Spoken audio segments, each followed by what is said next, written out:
오늘도 창신교회에 나오신 여러분 모두에게 하나님의 은혜와 큰 평화가 함께 임하기를 간절히 축원합니다. 우리 주변에 계신 분들과 함께 인사 나누겠습니다. 오늘도 잘 오셨습니다. 네, 모두 하나님의 큰 은혜가 우리 만든 복된 시간 되기를 축복합니다. 튀르키예 강진으로 인해서 지금까지 사망자만 해도 4만 명이 넘는다고 합니다. 앞으로 얼마나 더 많은 희생자가 있을지 예측할 수가 없고, 무너진 도시를 다시 재건하는데 얼마만큼의 시간과 비용이 들지 예측도 하기 어려운 상황입니다. 주여 저들을 긍휼히 여겨 주옵소서.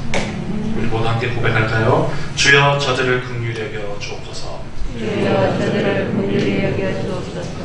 이렇게 절망적인 상황 속에서도 극적인 생존의 소식이 계속해서 들려옵니다. 태어난 지 얼마 되지 않은 갓난 아기가 53시간 동안 혼자 있다가 생존하였습니다.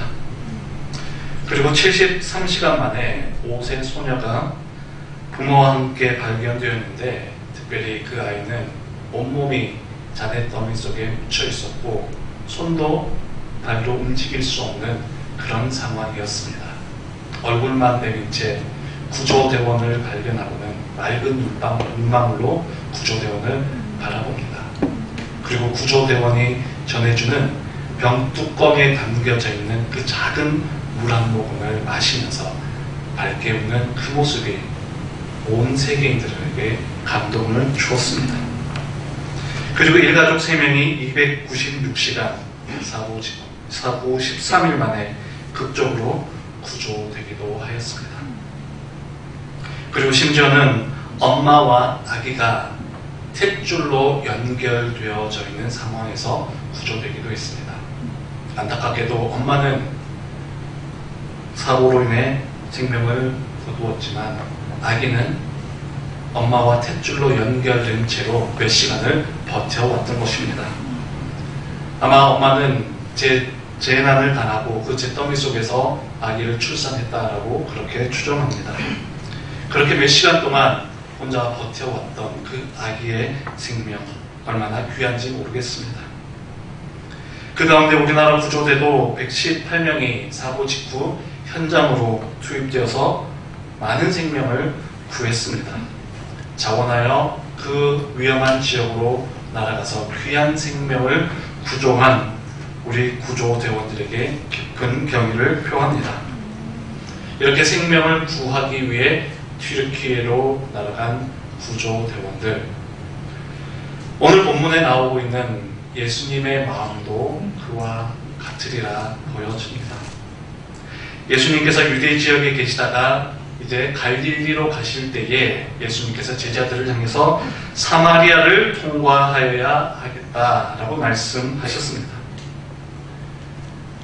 예수님께서 이제 유대 지역에서 갈릴리로 가시면서 사마리아 지역으로 가시는데, 사실 당시 사마리아는 많은 유대인들이 회피했던 지역입니다. 많은 사람들이 그 길을, 가까운 길을 두고도 먼 길을 일부러 돌아가기도 했습니다. 그런데 예수님께서는 일부러 내가 사마리아를 통과해야 하겠다라고 말씀하시며 그 지역으로 들어갑니다. 그리고 한 우물가에 이르러서 그곳에 물을 길러온 한 여인에게 나에게 물을 좀 달라고 요청을 합니다. 그러자 그 여인은, 당신은 유대인 남자인데 어떻게 사마리아 사람인 나에게 물을 달라고 그렇게 요청하십니까? 여자가 반문을 하죠. 이 본문을 이해하기 위해서는 당시 역사적인 상황을 조금 알아야 할 필요가 있습니다.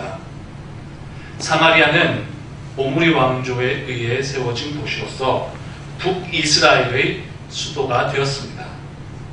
그런데 북이스라엘이 아수르에 의해 점령이 되고, 그 사마리아 지역에 살던 사람들이 이제 아수르로 끌려가기도 하였고, 아수르 사람들이 사마리아 지역에 들어와서 살기도 하였습니다. 그리고 또 시간이 지난 후에 그 지역은 마게도냐 알렉산더 대왕이 지배하면서 마게도냐 사람들이 들어와서 그곳에 살게 됩니다. 그로 인해서 그 지역은 인종적으로도 종교적으로도 혼합되기 시작합니다. 여러 많은 우상들이 들어오기도 하였고 혼혈인들이 생겨나기도 하였습니다. 그러다 보니 유대인들 입장에서는 우리의 민족을 짓밟은 그 민족들이 사는 곳이기도 하고, 유대인의 정통성을 가진 사람들 입장에서 볼 때는 혼혈인들이 살기도 하였고, 또한 종교적 입장으로 볼 때는 여러 많은 우상들이 들어와 있는 곳이었기에 사마리아 지역을 극도로 싫어하고 혐오하고 회피하였습니다. 그래서 유대인들은 사마리아 지역을 지나가지도 않고, 가까운 길이었지만 일부러 먼 길을 돌아가고, 혹 사마리아 사람을 만날지라도 대화도 하지 않고 피해갔던 그런 상황이었습니다. 그럴 때에 예수님께서 의도적으로 사마리아 지역으로 들어가셨고, 또 그곳에서 사마리아 사람을 만났을 때 먼저 말을 걸면서 나에게 물을 달라고 요청했던 것이죠. 왜 예수님께서 이 사마리아 지역으로 들어가서 여인에게 물을 달라 했을까요? 아마 역사적인 상황을 몰라서 그러셨을까요? 대인관계 이론에서 어떤 사람과 친해지고 가까워지기 위해서는 그 사람과 나와의 공통점을 찾아서 그것을 가지고 먼저 이야기하고 접근하는 것이 중요하다라고 이야기합니다. 문화적 접촉점이라고 하죠. 컨택 포인트. 그 사람과 나와의 문화적으로 공유할 수 있는 무엇인가가 있으면 처음 보는 사람이라 할지라도 친근감 있게 가까이 다가갈 수 있습니다. 그래서 그 사람과 나와의 공통점을 빨리 찾는 것이 매우 중요하다 할 수 있죠. 그래서 우리나라 사람들은 처음 만나는 사람이라 할지라도 먼저 묻는 것들이 있습니다. 당신 고향이 어디입니까? 같은 동양이면 타지에서 만났어도 굉장히 반갑습니다. 아, 거기가 고향이시군요. 저는 그 바로 옆 동네 거기 살았습니다. 그래서 저도 그곳에 많이 가봤습니다. 제 친구들이 거기 살기도 합니다. 라고 하면서 같은 고향이면 서로 친해질 수 있습니다. 아니, 학교 어디 나왔습니까? 아, 저 그 학교에 당신이 그 학교에 나오신, 저도 그 학교에 나왔습니다. 빨리 가까워질 수 있습니다. 남자들 같은 경우에는 군대 이야기만 하면 갑자기 마음이 급격하게 전우회로 단결됩니다. 특히 해병대 같은 경우는 어떻습니까? 수십 년이 지났어도 해병대가 모이면 그 자리에서 벌떡 일어나서 경례하면서 선배님이라고 극존칭을 하면서 가까워집니다. 예수님께서도 사람을 만나실 때에 그 사람에게 가장 적절한 방법은 무엇인가 늘 고민하셨습니다.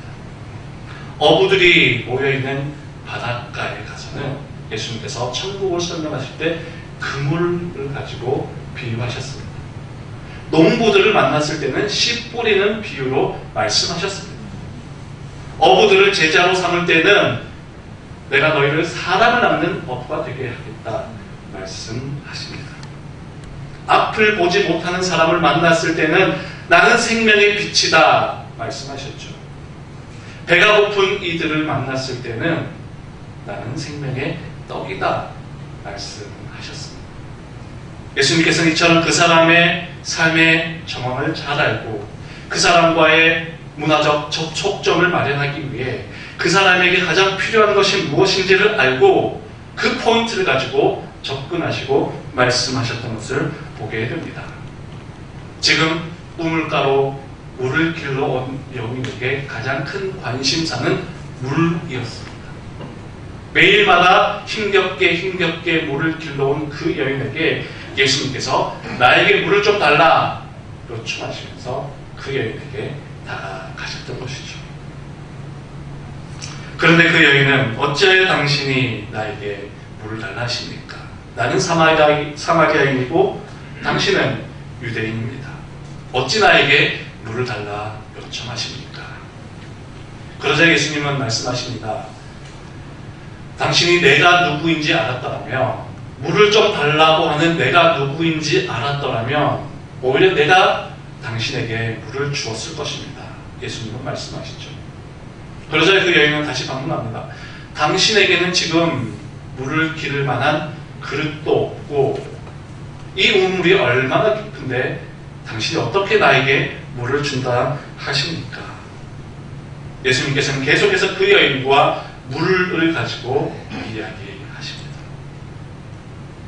어떻게 당신이 나에게 물을 준다 말할 수 있습니까? 혹 당신이 야곱보다 더 큰 사람입니까?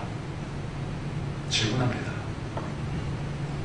이 여인은 예수님과 계속 대화를 나누던 중 일반 유대인들과는 조금 다르다라고 하는 생각을 했을 것입니다. 일반 유대인들보다는 조금 더 나은 사람이구나. 일반 유대인들보다는 좀 더 덕이 있는 사람이구나. 그러니 나에게 말을 걸어오고 나와 계속해서 대화를 이어가시는 거겠지 생각했을 겁니다. 그러면서 당신이 야곱보다 더 훌륭합니까?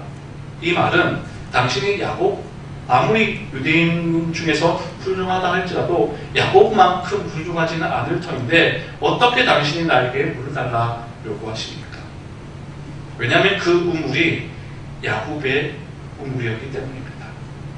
창세기 26장을 보게 되면 야곱은 가는 곳마다 우물을 팠던 사람입니다. 다른 사람들은 땅이 메말라 있고 가뭄이 지속되고 있었기 때문에 그 당시에 다른 우물들은 말랐고 다른 사람들은 우물을 파도 실패했는데 하나님께서 이삭에게 복을 주셨기 때문에 이삭은 가는 곳마다 우물을 팠고 그 우물에서 물이 솟아났습니다. 그래서 우물 지역에서 가장 유명했던 사람은 바로 야곱이었는데 신약시대에 올 때까지 그 우물에서는 야곱의 이야기가 회자되고 야곱이 우리에게 가장 훌륭한 사람이다 인식되었던 것이죠. 그 여인은 당신은 야곱만큼 위대하지도 않을 터인데 왜 자꾸 나에게 물을 달라 하십니까? 이야기합니다. 그러면서 당신에게는 그릇도 없고 이 물이 깊은데 어떻게 물을 길어서 나에게 오히려 주겠다고 하십니까? 현실적인 문제, 현실적인 상황만 놓고 이야기를 합니다. 당신에게는 그릇도 없고 이 우물이 얼마나 깊은데 현실적인 생각만 한 것이죠. 오늘 우리도 살아가다 보면 이렇게 현실적인 문제에 우리의 발목이 잡힐 때가 종종 있습니다. 나에게는 그릇도 없고 우물이 얼마나 깊은데 내가 할 수 있는 능력도 없고 이 우물은 너무 깊어서 할 수 없는데 이런 현실적인 문제에 막혀서 앞으로 나아가지 못하는 아무것도 하지 못하는 나의 연약함을 발견할 때가 있습니다. 이렇게 현실의 한계에 직면해 있을 때에 예수님께서는 그 여인에게 말씀하십니다. 당신이 진정으로 필요한 것은 바로 하나님의 선물입니다. 내가 지금 당신에게 온 것은 바로 하나님의 선물을 주기 위해 이곳에 왔습니다. 라고 예수님은 말씀하셨습니다. 여러분, 선물을 싫어하는 사람이 어디 있겠습니까? 선물은 받는 사람도 기쁘고 주는 사람도 즐겁습니다. 선물을 받으면 좋은 이유가 무엇입니까? 그 물건이 너무 가치 있고 소중하고 그 물건이 나에게 꼭 필요한 것이기 때문에 선물이 좋은 이유도 있습니다. 그런데 그것만이 전부가 아니죠. 선물을 준비할 때 그 사람의 마음이 함께 담겨져 있습니다. 준비하면서 이것이 잘 어울릴까 저것이 잘 어울릴까 이것을 받았을 때 그 사람이 얼마나 좋아할까 선물을 준비하는 그 사람의 정성이 담겨져 있습니다. 작년 연말 제가 누군가로부터 신발 운동을 하나 선물 받았습니다. 저에게 꼭 필요한 것이기도 했는데요. 신발을 신어보니 제 발에 꼭 잘 맞습니다. 사이즈가 정확하게 일치했습니다. 그리고 너무너무나 편안합니다. 가볍습니다. 그 신발을 신어보니 어떻게 내 발 사이즈를 이렇게 정확하게 알았을까? 이것을 알기 위해서 어떤 수료를 했을까? 그것을 생각하니 더 감동이 됩니다. 가볍고 부드러우니 기능적으로도 너무나 탁월합니다. 이 신발 너무너무 좋다. 이것을 준비하기 위해 나를 얼마나 생각했을까? 그런 감동이 전해져 옵니다. 그래서 그 신발을 신을 때마다 신발을 선물해준 그 사람이 생각납니다. 선물은 그 물건 자체도 중요하지만 그 사람을 생각하게 하는 힘이 있습니다. 선물은 그 물건을 넘어서서 그 사람과 나와의 연결점을 만들어 줍니다. 하나님의 선물은 무엇입니까? 본문 4장 14절 말씀에 나와 있습니다. 내가 주는 물을 마시는 자는 영원히 목마르지 아니하리니 내가 주는 물은 그 속에서 영생하도록 솟아나는 샘물이 되리라. 그 여인은 날마다 우물가에 와서 물을 길었습니다. 그런데 날마다 깃는 그 물은 다시 목마를 수밖에 없는 물이었습니다. 그러나 하나님이 주시는 선물, 예수님께서 주시는 그 물은 다시 목마르지 않는 물이다라고 말씀하십니다. 너가 마시는 그 육신의 물은 마시고 나면 또 목마를 수밖에 없지만 세상에서 마셔야 될 물은 아무리 마셔도 또 목마를 수밖에 없지만 하나님께서 주시는 물은 영원히 목마르지 않는 물이다. 내가 주는 물은 영생하도록 솟아나는 영원한 샘물이 될 것이다. 주님께서 말씀하셨습니다. 새 물은 목마를 수밖에 없습니다. 그래서 다시 그 물을 찾고 또 찾고 찾아 나설 수밖에 없습니다.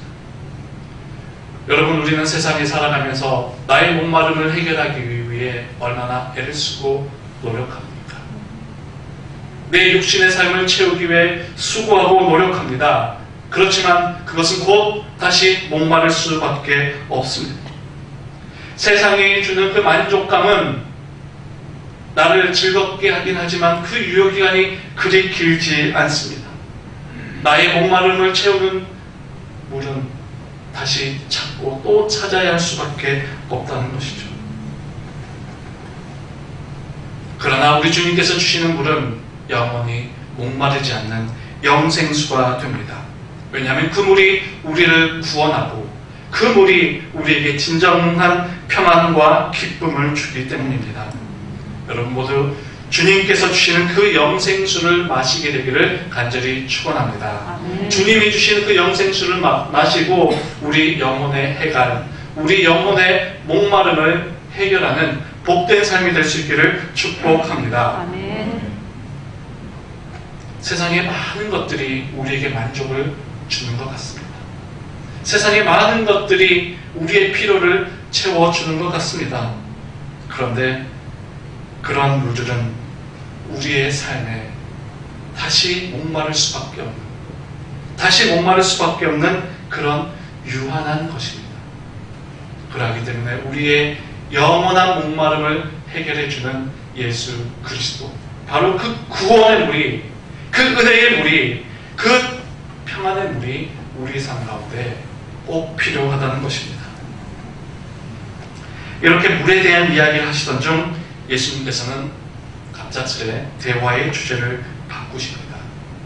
내 남편을 불러오라. 여자가 대답합니다. 저는 남편이 없습니다. 예수님께서 말씀하시죠. 너가 말하는 대답이 옳다. 남편이 없다 말하는 그 대답이 옳도다.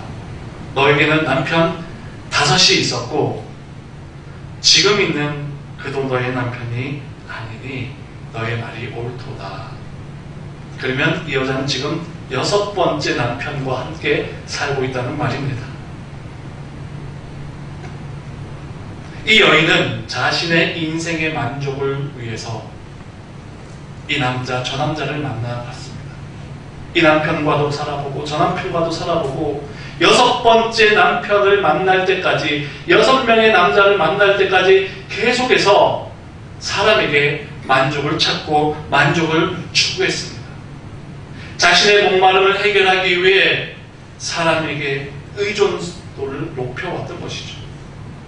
그런데 사람은 믿으면 믿을수록 실망의 폭이 커질 수 있다라고 하는 것을 우리는 기억해야 합니다. 사람에게 믿음을 가지면 가질수록 어쩌면 그만큼 우리가 실망의 폭도 커질 수 있다라고 하는 것이죠. 이 여인은 자신의 영혼의 목마름을 위해서 사람을 찾았고 남자에게 의존했지만 그 누구도 자신의 인생의 목마름을 해결해 주지 못했습니다. 그래서 새로운 사람을 또 찾고 또 새로운 사람을 찾고 또 헤매었지만 그 어느 누구도 자신에게 만족을 주지 못하고 자신의 그 목마름, 깊은 목마름을 그 누구도 해결해 주지 못했던 것입니다.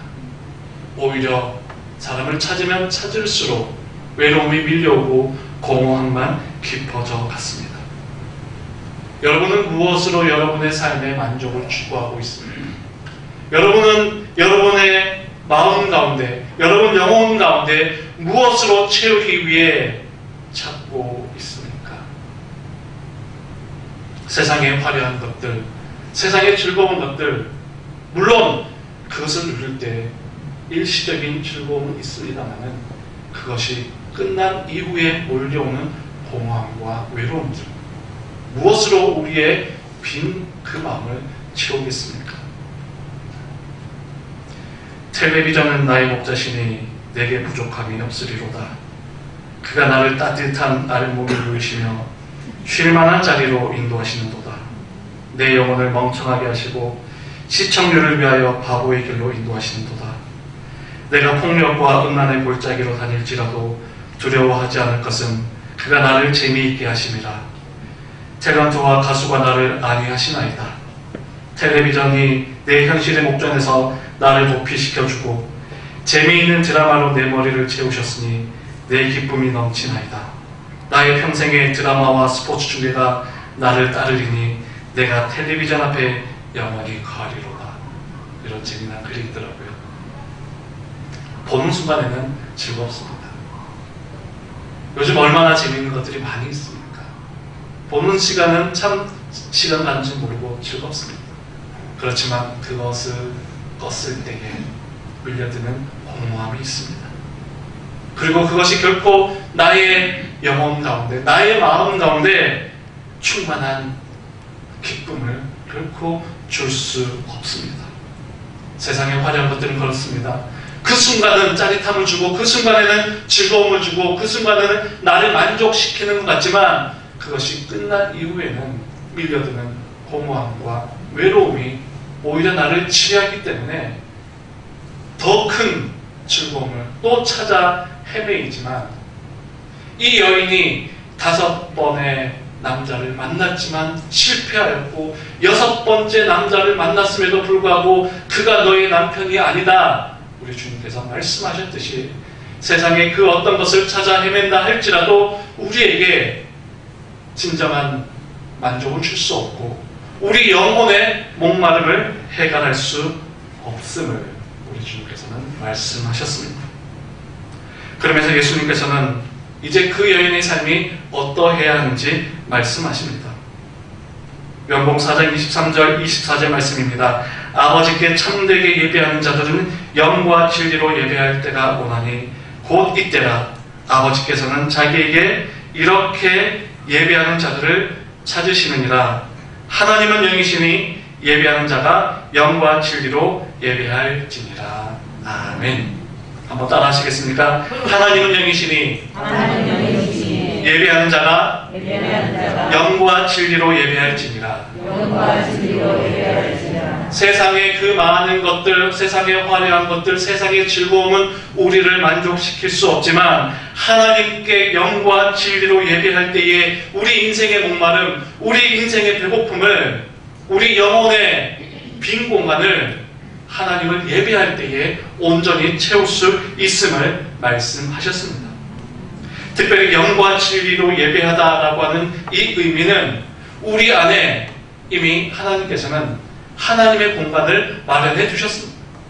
우리 삶 안에, 우리의 믿음 안에, 우리 영혼 가운데는 이미 하나님께서 하나님을 예배해야 하는 영적인 공간을 마련해 두셨습니다. 그런데 사람들은 그 하나님의 공간 안에 다른 것으로 채우려 한다는 것이죠. 물질로 채우려 하고 세상 즐거움으로 채우려 합니다. 사람으로 채우려고 합니다. 나의 욕심으로 채우려 하지만 내 안에 있는 하나님의 공간에는 그 어떤 것으로도 채울 수 없음을 우리는 기억해야 합니다. 영과 진리로 예배한다는 것은 내 안에 있는 하나님의 공간에는 오직 하나님으로만 채울 수 있다. 내 안에 있는 하나님의 공간에는 하나님을 예배하는 것만으로도 원으로 채울 수 있다. 그렇게 말씀하신 것이죠. 그렇기 때문에 우리는 예배함으로 우리의 목마름을 채워가야 합니다. 하나님을 예배할 때에 우리 영혼의 빈 공간이 채워지고 하나님을 예배할 때에 우리 인생의 공허함을 채울 수 있습니다. 영과 진리로 예배한다는 것, 그것은 하나님 아닌 다른 것으로는 결코 채울 수 없음을 우리에게 가르쳐 주고 있습니다. 당시 유대사회의 많은 사람들은 하나님께 집중하고 하나님께 예배하기보다 예배 장소에 대해서 더 많은 사람들이 논쟁을 했습니다. 그래서 오늘 본문 이후에 나오는 내용들을 읽어보면요, 어느 산에서 예배 드려야 합니까? 이 산입니까? 저 산입니까? 어느 곳에서 예배 드려야 합니까? 많은 사람들이 이야기를 했습니다. 이 산도 아니고 저 산도 아니면 혹시 우리가 예루살렘으로 가야 합니까? 질문하기도 했습니다. 그 당시 유대사회에서는 강한 성전 중심 사상이 있었습니다. 성전으로만 가야 한다라고 하는 그런 성전 중심 사상이 있었기 때문에 성전 자체가 예배의 대상이 되고 성전 자체가 우상이 되기까지 했던 것이죠. 그래서 예수님이 뭐라고 말씀하십니까? 이 성전을 헐라 말씀하시죠. 왜냐하면 예배의 대상은 성전이 아니기 때문에. 그런데 많은 유대 사람들은 이 성전에서 해야 되느냐, 저 성전에서 해야 되느냐, 이 산이냐, 저 산이냐, 아니면 예루살렘으로만 가야 하느냐. 물론 성전은 중요합니다. 하나님을 예배하는 공간으로서 중요하지만 성전 자체가 예배의 대상이 될 수는 없다라고 하는 것이죠. 그런데 많은 사람들은 성전 자체를 예배하고 우상화했습니다. 그런데 예수님께서 말씀하시죠. 이 산이냐 저 산이냐 중요한 것이 아니라 하나님을 예배하는 것, 지금 하나님을 예배하는 그것이 중요하다. 영과 진리로 예배하는 그거 마음이 중요하다 말씀하셨습니다. 오늘 우리도 이와 같이 우리의 예배의 대상이 오직 하나님이심을 분명히 기억해야 합니다. 우리가 예배해야 할 대상은 오직 살아계신 하나님임을 기억하며 하나님을 예배할 때에 우리 인생의 모든 문제가 해결되며 하나님을 예배할 때에 우리 인생의 목마름이 해결된다고 하는 것을 기억해야 합니다.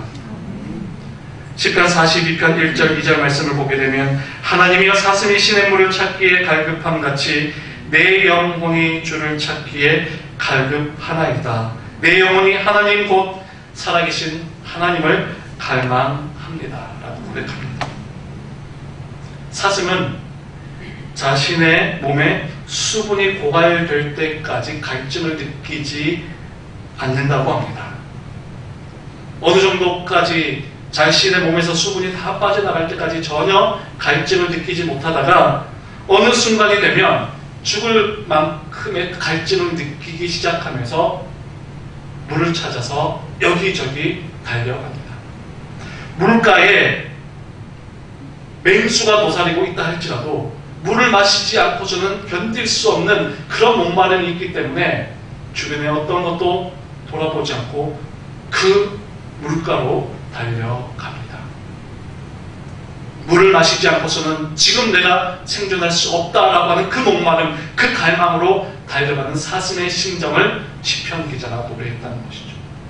우리도 지금 이 목마름, 이 내 영혼의 메마름을 하나님을 찾지 않고서는 내가 죽을 것 같습니다.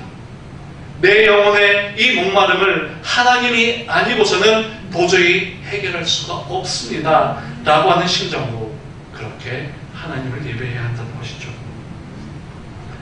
하나님께서는 여러분들에게 영원한 생명을 선물로 주셨습니다. 영원한 생명의 말씀을 여러분들에게 선물로 주셨습니다. 구원을 선물로 주셨습니다. 그 선물을 생각할 때마다 감사해야 할 것이며 우리에게 주신 그 영원한 생명수를 마실 때마다 우리는 하나님을 생각해야 할 것입니다. 왜냐하면 선물은 그분과 나와 연결시켜주는 중요한 매체이기 때문입니다. 여러분에게 주신 귀한 생명의 말씀, 여러분들에게 주신 귀한 생명수를 마실 때마다 하나님께 감사하며 더 풍성하고도 놀라운 하나님의 선물을 누리며 살아가시게 되기를 간절히 축원합니다. 기도하겠습니다.